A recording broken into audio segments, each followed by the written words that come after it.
Alors maintenant, nouvelle compétence. On me demande de calculer des coefficients multiplicateurs. On va voir qu'après les coefficients multiplicateurs, ça va nous servir lorsqu'on va nous demander d'augmenter, par exemple, un salaire qui augmente, je sais pas moi, de 10%. On va calculer son augmentation grâce au coefficient multiplicateur.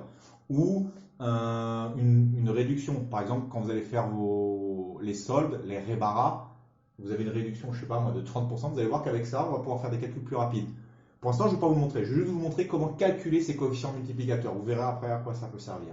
Donc là, on me dit une baisse de 15%. Donc regardez, non, pardon, une augmentation de 15%. Donc je mets, regardez bien, une augmentation de 15%.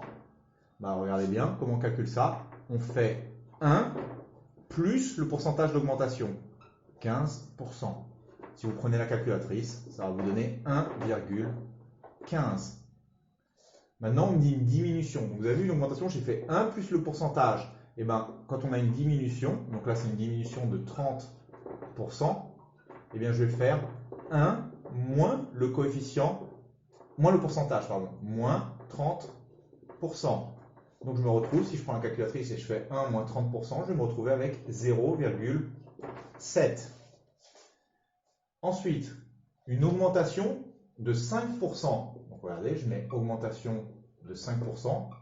Je refais comme tout à l'heure. 1 plus le pourcentage. Bon, bah, je fais 1 plus 5%. Vous prenez la calculatrice, ça va vous donner 1,05. On continue. Une diminution de 60%. Une réduction de 60%. Ça fait 1 moins le pourcentage. Donc là, en fait, je suis en train de calculer les coefficients multiplicateurs. Si vous faites ça, ça va vous donner 0,4. Voilà, je suis en train de calculer des coefficients multiplicateurs à chaque fois. Vous allez voir à quoi ça va nous servir après. Donc une augmentation de 15%, ça fait un coefficient multiplicateur de 1,15. Une diminution de 30%, ça fait un coefficient multiplicateur de 0,7. Une augmentation de 5%, ça fait un coefficient multiplicateur de 1,05. Une diminution de 60%, ça fait un coefficient multiplicateur de 0,4.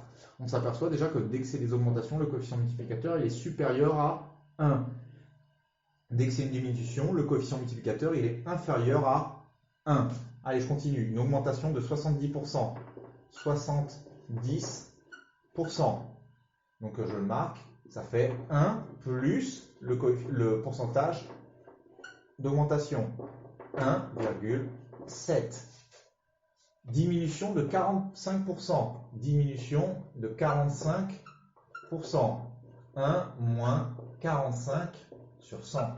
Ça va vous donner 0,55. Vous allez voir après comment on va utiliser tous ces coefficients multiplicateurs, d'accord? C'est fini.